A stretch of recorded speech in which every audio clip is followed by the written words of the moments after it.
We are at 12 o'clock. Thank you so much for joining us for this month's Honesty Lunch and Learn program. We have a great program set up for you today.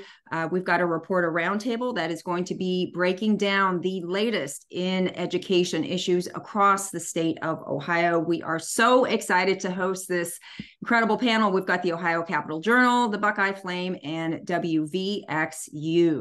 My name is Cynthia Peoples, she, her pronouns. I'm the founding director of Honesty for Ohio Education. For those of you new to the space, Honesty is a nonpartisan statewide coalition that works shoulder to shoulder with nearly 70 organizational partners across the great state of Ohio and across the country. All of us in this space believe in honest education, believe in affirming all identities, cultures, and lived experiences in the classroom. And most importantly, especially right now, protecting the rights and safety of our students, of all families, and our hardworking educators. And we do this very important work by adhering to three pillars: educating and advocating and building community around honest education. And we do this very important work at three critical access points to public education. That's at the State House, at the State Board of Education, and of course in our local schools. And these days, local schools include K-12 and those higher ed spaces. And we do that by putting out up-to-the-minute news. A lot of that news we get from these great reporters joining us today, putting out information around policy issues, putting together great events like this, programs, and organizing and teaching folks in local communities how to build their own teams to advocate for honest education in their own local schools. If you look over to the right of the screen, you can see just a handful of the great partners that we work with, Policy Matters Ohio, ACLU Ohio, and League of Women Voters Ohio being the three core founding organizations that really gave our coalition liftoff a little more than 2 years ago. And today, what we'll do, we're going to go ahead and start the program with just giving you a quick walkthrough of what the state of education looks like right now in the Buckeye State. From there, I'm going to turn it over to Sam Shim, who's going to lead the reporter roundtable. And then we'll wrap it up with just a few items that are coming up. And we love sharing links and resources so that when the program's over, the work doesn't stop and you can grab those resources and continue advocating for honest education from your own community. Okay, and just a couple of quick housekeeping notes also. This program is being recorded and will be uploaded to the Lunch and Learn landing page on the Honesty website, including the slide deck. So you don't have to furiously take notes on everything that you're seeing. The slide deck and that recording will be uploaded. And fun fact, in the slide deck, all of the text that you see in yellow is actually a hyperlink, so you can take a deeper dive into that information there. And feel free to drop questions into the chat throughout the program. I'll be grabbing those questions and sending them over to Sam. And then our reporters will also be answering questions in the chat as well. So this will be an interactive discussion. Okay, we always like to remind people what education should look like in the state of Ohio. What you're looking at right now is the 5-year strategic plan for public education that was thoughtfully drafted and constructed by the Ohio Department of Education and our State Board of Education members. If you look over down here in the bottom right, you can see that this entire strategic plan was built with 3 core principles: equity being number one, developing those sound, productive, healthy partnerships with families, with educators, and with community stakeholders, and ensuring that we have quality schools. And right here in the middle, you can see that this 5-year strategic plan for education centers a whole child approach to education. And this is the whole child approach to education, where we have the student right in the middle. And if you look at this gorgeous color coding, you can see that the family, which is color coded in burgundy, is completely wrapped around our student in the middle. And then we've got these great spokes that just get broader as you look at those concentric circles. We want to make sure that our student is engaged, that they feel safe, that they're actually healthy being physically healthy and emotionally healthy, that they feel challenged, and of course that they feel supported. You come out here and you look at, well, how do we do that? By being equitable, by using culturally responsive education, and having a coordination of policy, practices, and processes, and always looking at ways to continually improve what that experience for the student feels like to them. And then these other spokes out here with social emotional learning. Of course, we need to be feeding our children. Hungry children cannot learn, at least not as thoughtfully as they should. And then just a lot of great other resources and processes here as well. We like to start on this because we know that that's not necessarily what Ohio is focused on right now, particularly certain legislators in our state house, some state board members, and some local school board members as well. And this is what this feels like right now across the country and here in Ohio. And this is what our reporters are also going to be breaking down in terms of what they're reporting on as well. And here, what we'll do is we'll run through the state house, the state board of education, and in our local schools. We know that we've got a whole host of really harmful and toxic bills that are sitting in the Ohio State House, that their goal is really to disrupt, dismantle, and defund public education, create this flight out of public education into what we now know as privatized education, that is being funded with our new universal voucher program that was recently adopted into our 2-year state operating budget. And all these bills over to the right, and this is just a short list, this isn't even all of them, are really weaponizing race, identity, and faith to villainize educators, to dehumanize our students, and to make them, our families and our students, really fight for their basic right to exist as who they are in the classrooms and in our communities. And what you see over here, what we've done is we've kind of broken up these bills in terms of topical buckets, because there are so many of them. And the bills that you see here highlighted in yellow are bills that have been moving very recently. And all of these bills are moving at different times and different weeks. If you head over to our legislation tracker page on the Honesty website, we try and keep that updated as much as we can with committee hearings and any bills that might be moving, and how you can engage in terms of testimony or contacting legislators. Okay, so let's hit some of these highlighted bills. State takeover public education. We know that was hardwired into our state operating budget.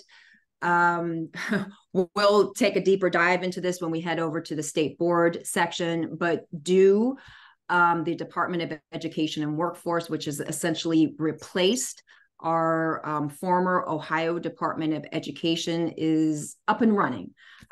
There were some members of the State Board of Education that filed a lawsuit to try and stop the operationalization of the state takeover of public education, but that has kind of stalled at this point. The lawsuit is still moving forward, but there was a preliminary injunction that was recently denied.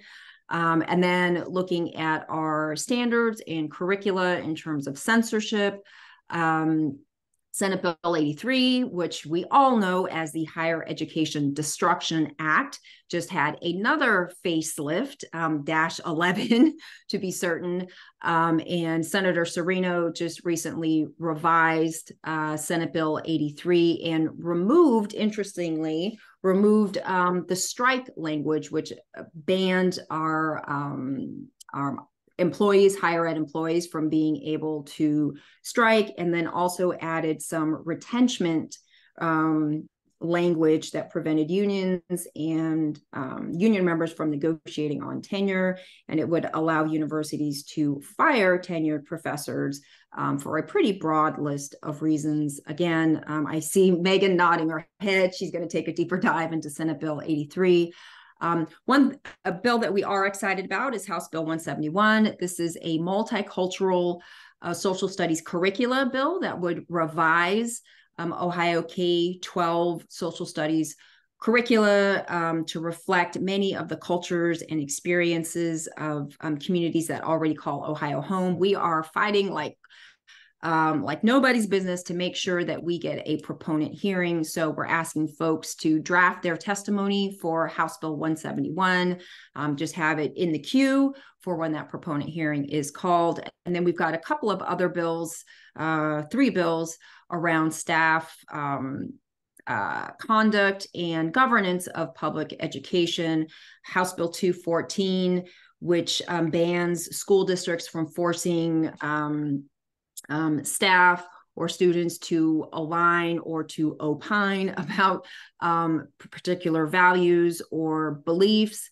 That bill has had a couple of revisions. It has also had a proponent testimony. It's a bill essentially saying that staff is not allowed to indoctrinate their colleagues or students with their own personal beliefs and values, which we know that our educators are not doing that. House Bill 206 is a bill that many of us are very concerned about, particularly our union partners, the Ohio Poverty Law Center, and some behavioral health organizations. This is a bill that would create indefinite expulsion policies, and it would allow our superintendents to create those policies. The language in the bill right now is pretty vague. We've got a lot of partners in meetings with legislators to do a lot of harm reduction in that bill and to really build some safeguards in that bill so that particularly our Black and Brown students and students with disabilities are not targeted or racially profiled with these expulsion policies. And then there's a relatively new bill in the Senate around education reform, and some would say deregulation of public education, specifically around what the new Department of Education and Workforce is going to look like.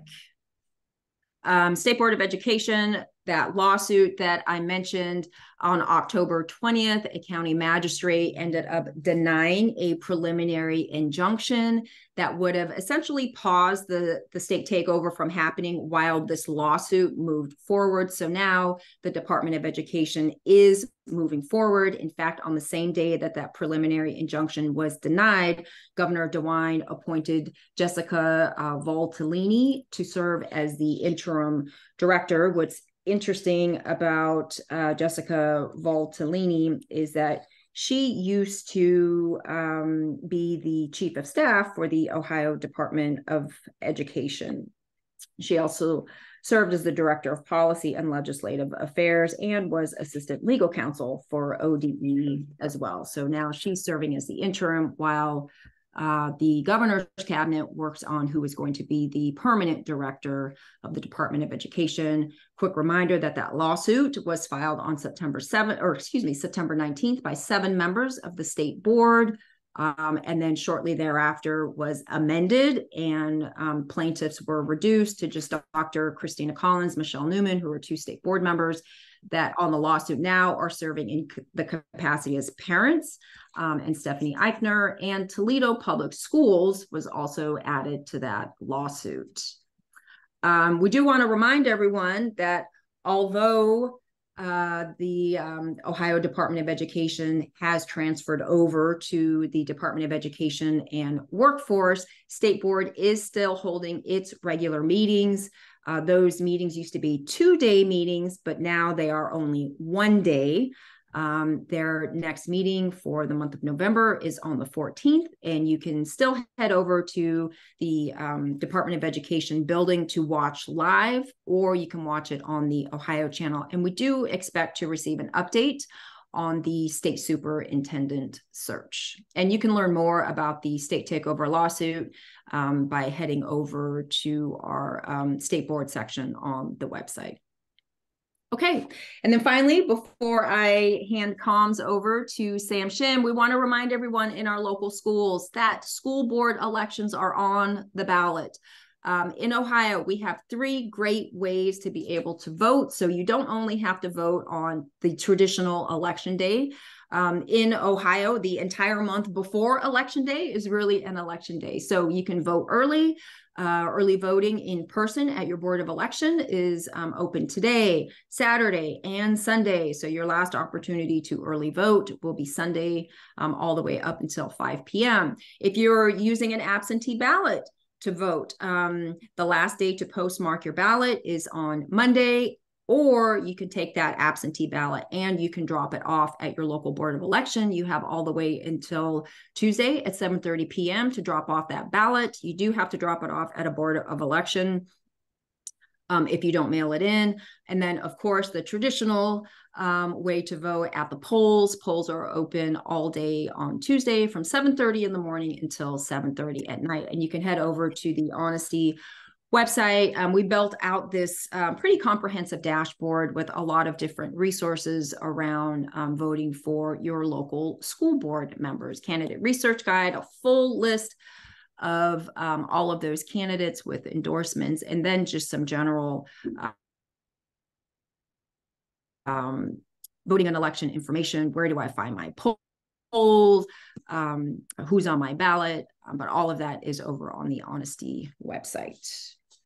Okay, so you didn't come here to see me. You came here to hear from these great reporters. So I'm going to go ahead and turn it over to Sam Shim. Sam runs and coordinates so many of our programs here for Honesty. For those of you that don't know Sam Shim, he's the first Asian American to be elected into public office in Columbus and served on the Worthington City School Board of Education for 8 years. We love that.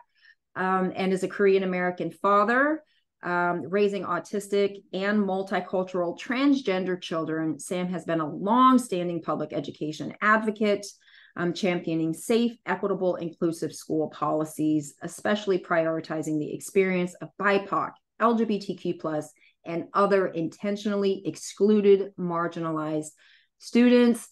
Sam definitely has a heart for public education and for our hardworking free press. Sam, I'm going to go ahead and turn it over to you. Thank you, Cynthia. Thank you for giving us an update on what's going on in public education across the state of Ohio. It's always interesting to see what's going on, especially in years like this year where there are school board elections. So we appreciate the update. We have 3 wonderful panelists here today, 3 wonderful reporters, and I am personally so excited to welcome them to our Lunch and Learn today. So let me briefly give a quick introduction on all 3 of them, and then if they want to chime in and tell us anything more, they can before we get started. So first, we have Megan Henry. Megan Henry is a reporter for the Ohio Capital Journal and primarily covers education, housing, and marijuana issues. She previously spent 4.5 years working at the Columbus Dispatch, and that's where I first got to meet her. Megan is a graduate of Ohio University, a lifelong Ohioan who grew up near Toledo, and she received her karate black belt when she was 9 years old. We also have Ken Schneck from the Buckeye Flame. He is the editor, and the Buckeye Flame, for those of you who do not know, is Ohio's only statewide LGBTQ+ news and views platform. He is the author of Seriously, What Am I Doing Here? The Adventures of a Wondering and Wandering Gay Jew in 2017.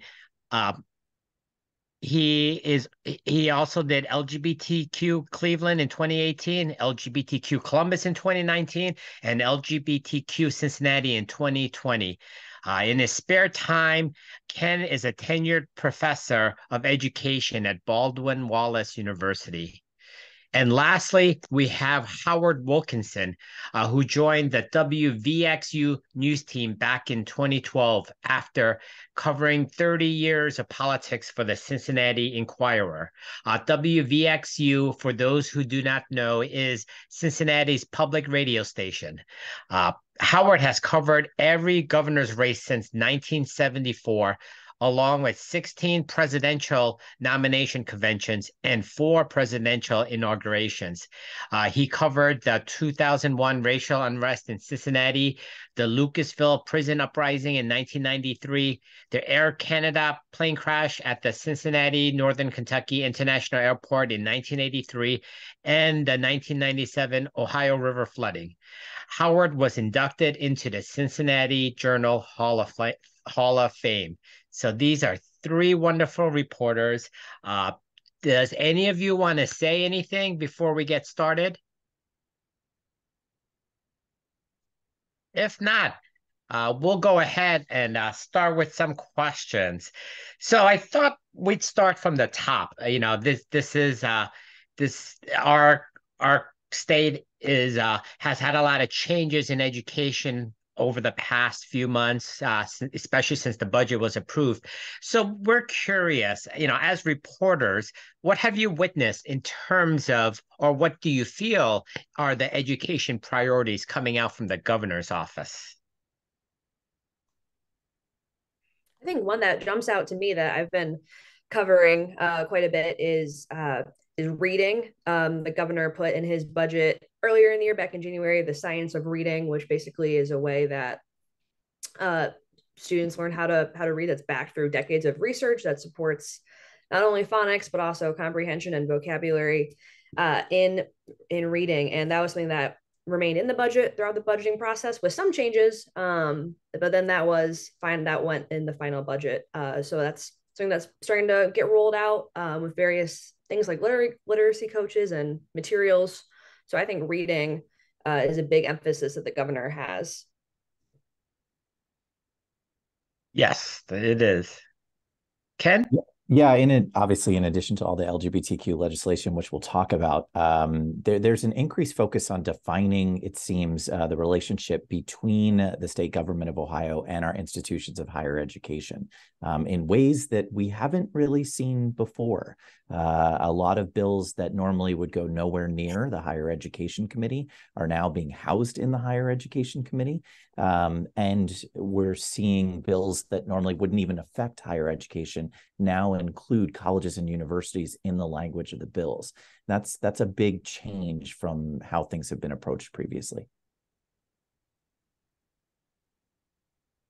Yeah, and as you mentioned, Sam, I've been doing this since the 1970s, and I have never, ever seen a situation where the Ohio General Assembly has tried to exert as much control over the education system from the top to the bottom as this one is. And, they're fighting these culture wars in school board races and the takeover of the Department of Education in Senate Bill 83, which is like a Frankenstein monster that you can't kill. And it just keeps coming back and back and back. And I've never seen anything like it. And to me, it's all about power. It's all about control. And they want it and they want to keep it. And, organizations like yours are the only wall of defense against us, as far as I can tell. No, those are some very valid and very important points. Actually, my next question was similarly, and you guys have kind of touched on it already, which is, what have you witnessed in terms of education priorities from our elected legislators? And I think Howard kind of touched on it. Why are we seeing bills, in terms of higher education? Why are we seeing the governor get involved and push the science of reading? And what is the General Assembly? Why do you think they're so focused on it? And I think Howard touched on it a little bit in terms of power and control, but we'd love to get your insight as reporters covering these stories. They're doing it because they can, because they control the process, because they have a supermajority in both the House and the Senate. And I have said, and I've written over and over and over again in the last few years, that nothing is going to change in this state in terms of that kind of control by the Republican supermajority until we get a new system of drawing legislative district lines, and that process has begun with the sort of Michigan style amendment that is they're circulating petitions now. Until that changes, nothing else is going to matter, because they have total control. They can do whatever they want. When you look at some of the timing of this too, you see flurries of activity right before they're about to head home to their districts. And so in addition to them being able to do this, as Howard mentioned, it also works. It also plays really well in some of their local districts. So as they head home and try to garner votes, whether they're up for election or they're campaigning for fellow Republicans who support these views, you see this unbelievable flurry of activity right before they're about to take a break, right before they're about to head home to their districts, so that they can then campaign on some of these stances and use the narrative that is almost consistent through all of this, which is the guise of protecting children. That's one of the narrative through lines that you can see through a lot of this legislation, and that's what they're doing back in their districts, and we see that plays really well to get voters galvanized. Mm-hmm. Yes, in addition to what Howard and Ken were saying, I think too, you see bills in Ohio that are introduced that have popped up in other states as well, that have passed, in Florida, for instance, or similar legislation is introduced in differing states. And then we see something similar in Ohio, weeks or months later. Yes. Now, if you are someone that's not heavily involved in politics, would you wonder why this is not an election year for state reps and state senators? Do you think that they're still doing this to help with campaigning and help with campaign fundraising and helping others, or is there something else going on? I think Megan mentioned that there's model legislation from other states, but someone may say it's kind of odd. This is not an election year. Why are there so many of these types of bills? What do you think?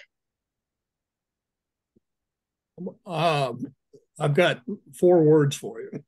American Legislative Exchange Council, ALEC. Go look it up. Go to their website. That is a very conservative organization that models these kind of pieces of legislation and turns them over to folks like the Republican supermajority in the Ohio General Assembly. And they pass these bills word for word for the most part. But, I would tell everybody to look up ALEC if you're not familiar with it, ALEC, and you'll see exactly what it is. They're influencing the state legislatures all over the country. Yeah, I would almost question that if there is such a thing anymore as an election year. Sure, it's an off year, but at the same time, with issue 1 and issue 2, certainly issue 38 here in Cleveland, it's an election year. I think every year at this point is an election year. So them being able to campaign on this, on anything education related and somehow connected to reproductive freedoms and marijuana legislation, I think we're at the point where every year is an election year. Yep, I agree. Very good point. Now, a lot of these bills that we are seeing in the State House right now seem to really target the LGBTQ community and especially the transgender community. Do you think it's because of this model legislation that's being passed around from different states? Do you feel that's the primary reason from what you've seen, or is there something, do you feel there's other reasons why the LGBTQ community is especially being targeted this year? Yeah, we certainly have a piece that just went up this week on our homepage. It's on our homepage right now, about how some of these bills to ban gender affirming care the bathroom bills. This language is lifted word for word from other states. It's not inspired by, it's literally word for word from legislation in other states. And our representatives are not being shy about that. They very openly, Representative Click, who is the author of HB 68, to ban gender affirming care and ban trans female athletes, both in K through 12 and in higher ed in Ohio.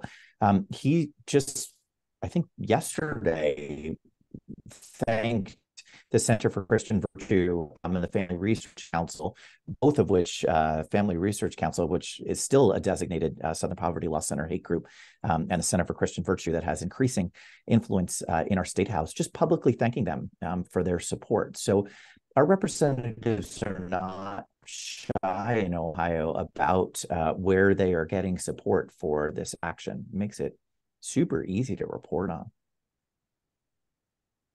I think too, something that Ken mentioned earlier was quote unquote protecting the kids. And I think this like fear mongering has kind of spread like wildfire. And so a lot of these representatives, say they're doing it in the name of protecting the kids, but which kids are they protecting? Certainly not the trans students or the LGBTQ students. Another point that Ken made earlier. And I love the idea. No, go ahead. Now, another I was point just going to say the other one that okay, I'll do this real quick. Ken, you made the point earlier that they do a lot of that stuff, right up to the point where the legislature adjourns and they go back home. And they can sell these ideas very well in their heavily Republican, very conservative, very rural, small town, suburban districts. And so they can get away with it. They have that kind of cover. Go ahead. I won't interrupt you anymore. No, you're fine. I was going to say, in addition to, as Megan said, which children are they protecting? We love writing about parents' rights because we have some questions, and as many do, about which parents' rights they're protecting. HB 8, the Parents' Bill of Rights, which would force all teachers and school staff, including school psychiatrists, school counselors, school social workers, to out LGBTQ plus students to their parents, even if there's suspected abuse at home. That's under the guise of parents' rights, but that seems to not extend to the parents of trans children to determine the health care of their trans children, which one could also argue as parents' rights. But that's HB 68, which the Republicans in the State House are very much against those parents' rights. So we always want to just ask those questions and add complexity when we're hearing protecting students or protecting parents' rights, because that is clearly not across the board. Yeah, the implication of the Parents' Bill of Rights is that parents who do not agree with them have no rights. Thank you. I love what you guys are saying. It's very insightful on what's going on. So we got a question from the audience that's kind of related. And the question is this: how is the voucher program being held accountable? Do we have data, or have you seen data as to who is asking for vouchers, et cetera? And if you want to respond, maybe just give like a quick 30-second summary. And you don't have to go into all the technical details and numbers, but I don't think everyone in the audience understands what this new voucher program is. So, we'd love to have you kind of summarize for the audience what it is and what have you seen in terms of accountability so far?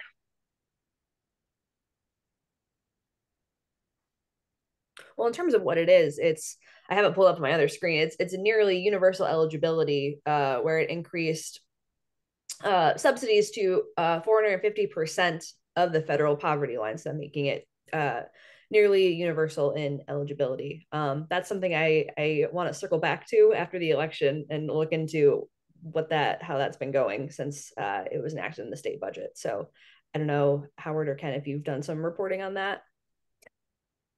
Not much yet. Our education reporter, Zach Carrion, has been doing some reporting on that. And I think that a lot of that voucher money is probably going to people who don't really need it. They can pay for this on their own. And so, in other words, the state is subsidizing people who are wealthy enough to send their kids to school wherever they want.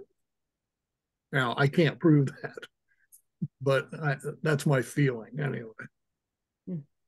Yeah, I put a link in the chat. I hosted an episode of The Sound of Ideas here on IdeaStream Public Media in Cleveland, and one of the stories we talked about was EdChoice is the most used voucher program in Ohio, and the percentage of EdChoice students who had attended private school jumped from 7% in 2019 to almost 55% this year. So we are starting to see more and more research on how individuals are using those vouchers and what they're actually, where they're headed with it, as well as Howard just said, there is increased research that it is wealthier people using the vouchers. Mm-hmm. No, I mean, Howard, I think your gut feel kind of aligns with what some of the conversations we've heard in the community. And I'm sure you guys will probably report on this after the election, is which cities and which areas are the vouchers being used primarily? Is it primarily used by people who live in suburbia or people who live in rural areas? When you look at the options for alternative schools, where are they too? Is it congregated in certain areas more than others?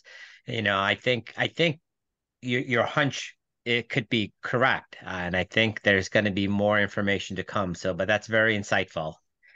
Uh, Along with the vouchers, we have this whole new the Department of Education and Workforce. Have you, now that it's been established and the court order, the restraining order, the TRO is gone, have you, how has that been working for you? Have you been able to reach into that organization and kind of talk to them, since they report directly to the governor instead of an elected body? Are you able to get information? Are you able to get the same visibility? We're curious from a reporter level how this is all going. I mean, granted, we're in the first month of the transition, but we're curious if this will affect your ability to report on what's happening at the education level, at the state level in education.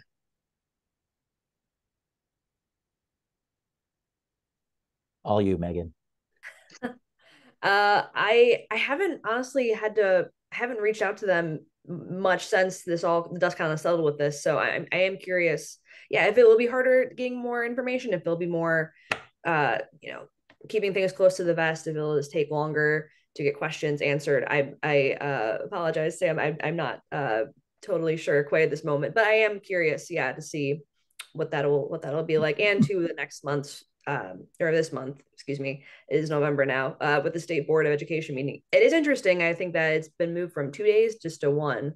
So I am curious what that agenda will be like. I know the most recent agenda in September was very bare bones compared to what it normally is, with the different changes, just in duties and responsibilities of the board members. So yes, stay tuned.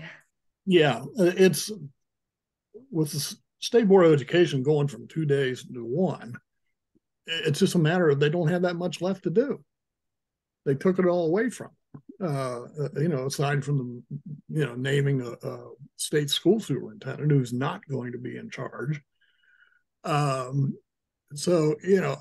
I haven't talked to the people in the department. I think probably our education reporter has tried, but this whole thing was prompted by politics. 3 Democrats getting elected to the State Board of Education, that spooked everybody in the State House, and they said, well, we got to get this under control. And this was the answer that the DeWine administration and the legislature had for it. And they could do it. Like I said before, they've got them votes. They can do whatever they want. So let's flip a little bit. I know it's important for you guys to cover what's going on at the state level and at the State Board of Education level, and now do. It's a new thing for me to say do. But let's talk about local school boards, because this is an odd number election year, and in Ohio, the odd number election years are when we elect our municipal uh, we have our municipal elections for mayor, for city council, for school boards.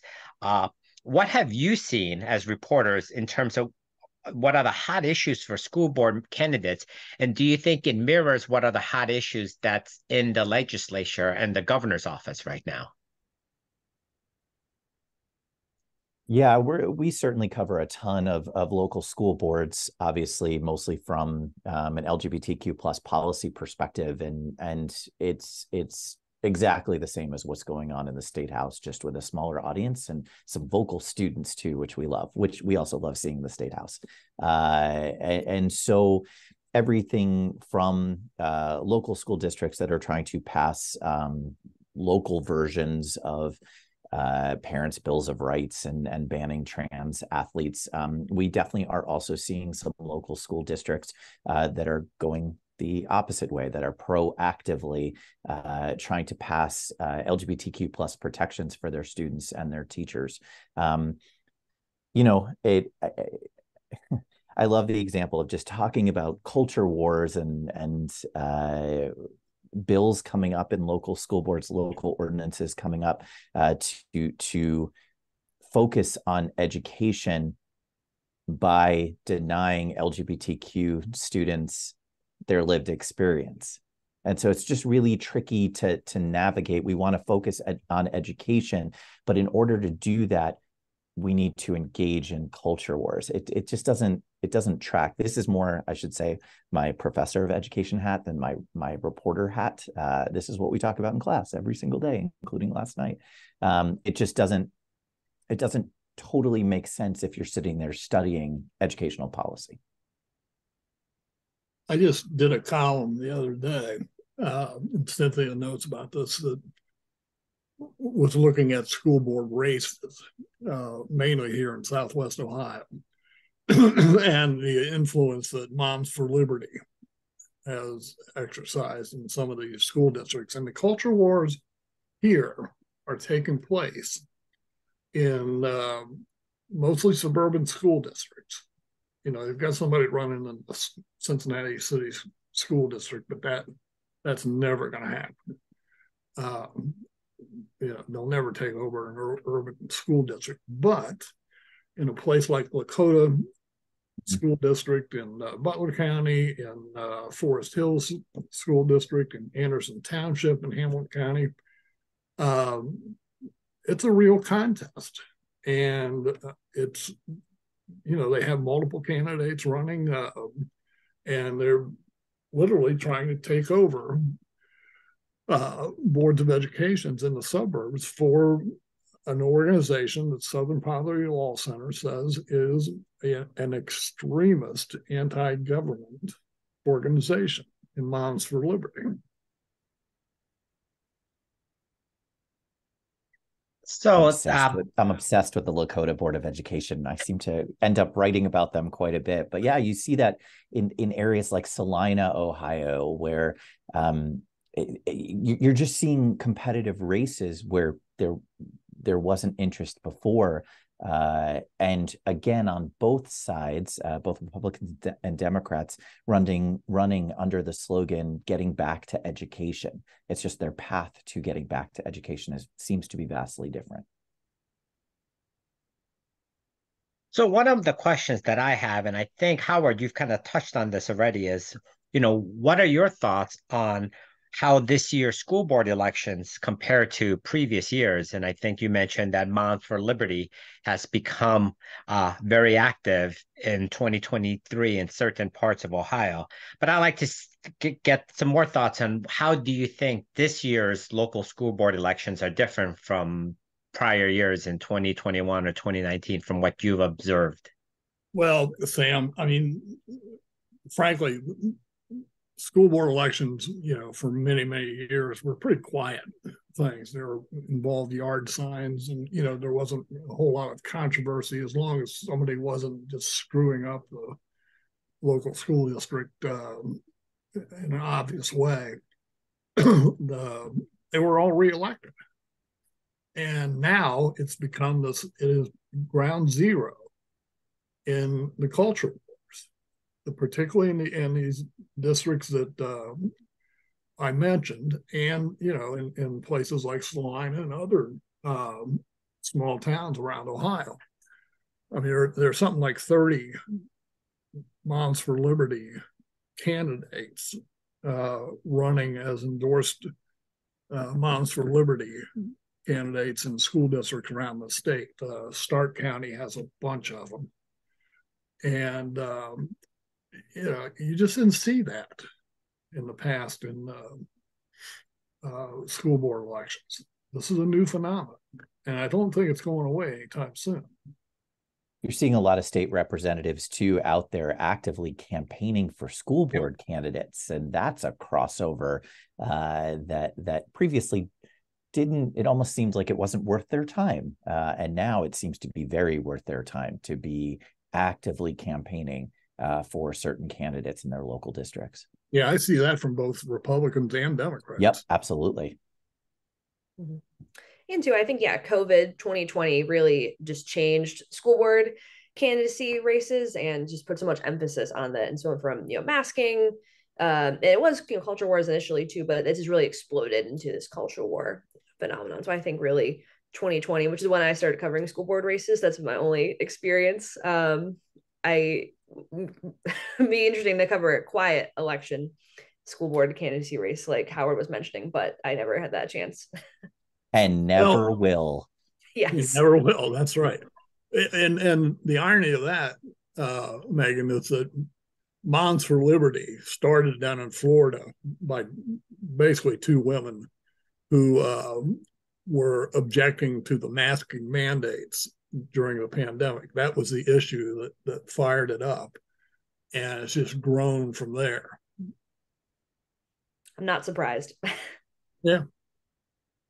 So let me ask you guys this question. I mean, personally, especially being a parent of transgender kids, some of what's going on is very dehumanizing, towards my kids and towards kids who are similar to my kids and to other kids in the community. So then how do you guys handle that? I mean, because obviously we all have personal feelings, but how do you separate your own personal feelings to try to cover this, in a way that's, you don't want to look like you're biased or you want to make sure you give fair coverage. How do you find that a challenge, and how do you guys do that? Because these are some very passionate issues, and I think all of us, we get strong feelings sometimes. Well, Sam, I'm an old dog, and I really, I say what I think. I have a column, and anything that even smacks of hate speech or actions that discriminate against people for whatever reason, I'm speaking out against it, period. That's all there is to it. Objectivity is one thing, fairness is one thing, but truth is what we're doing this for. That is why we do this, is to put the truth out there. And the other side of trans issues, they're putting out lies, and we need to call them out. Yeah, I think an old dude. I think the trope of separating out the personal from the professional is impossible. I admire people who are able to do that, but I'm an out gay man. And so when I sit in a hearing in the Columbus State House and hear horrible things being said, and then it occurs to me, oh, wait, they're also talking about me. They're talking about me sitting here. and not even just as a gay man, but also as a professor who mostly teaches about racial justice. If I were working at a public college, I actually would be out of a job if SB 83 goes through, because all my courses will be banned. Mine are required courses on diversity that students have to take to graduate. So, you know, I'm biased. The Buckeye Flame is biased in that we are a nonprofit that centers and amplifies LGBTQ plus voices. So we always have at the core of our mission doing no harm there. And that includes regularly, as Howard just said, challenging when something is factually inaccurate. We still do amplify horribly transphobic things that are said, because we need people who are engaging with our content to understand that these are things that are actually being said into the record on the State House floor. Why they're allowed to be said, that's where I struggle. And we're working on a piece on that coming up.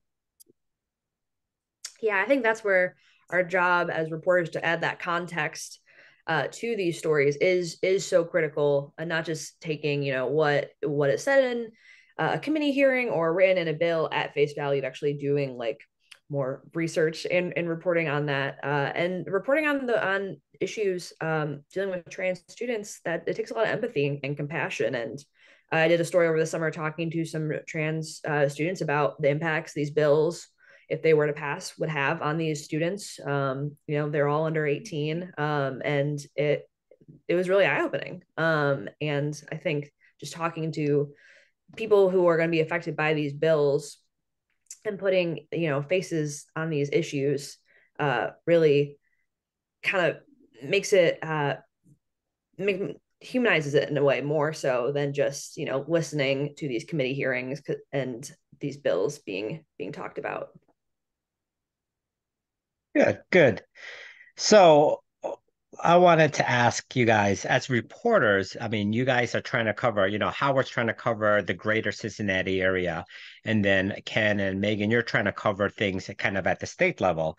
And really, Ohio is very diverse, and the greater Cincinnati area is very diverse.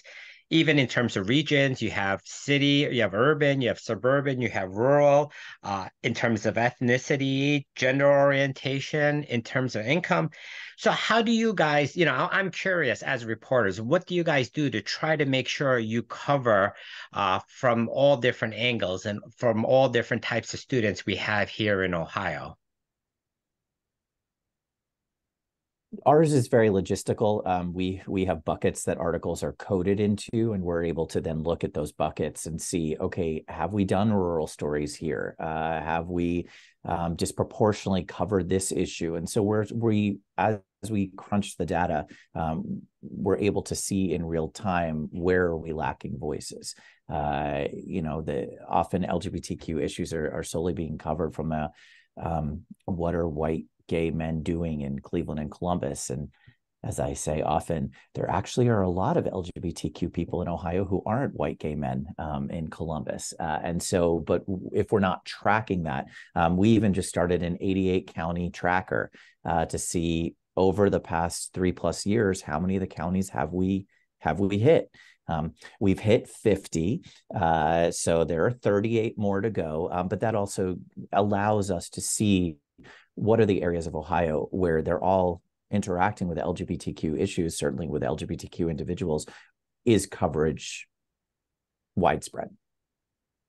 Yeah, we do the same thing at WVXU. And just by the way, I write more about state issues than I do about Cincinnati issues, just because that's where things are happening at this point. You know, if I want to write about a city that's run by Democrats, well, they're pretty boring, actually.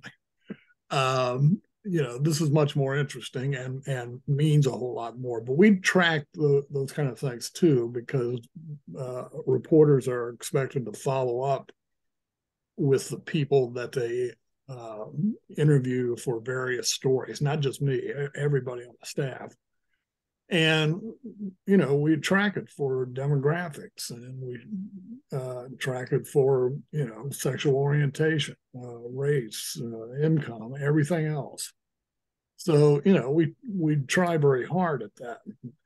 And, it's just something you have to be aware of. Now, in my case, I've been doing this for so very long that I have enormous contacts and a Rolodex that you would not believe. And so I know who to talk to, from every age group.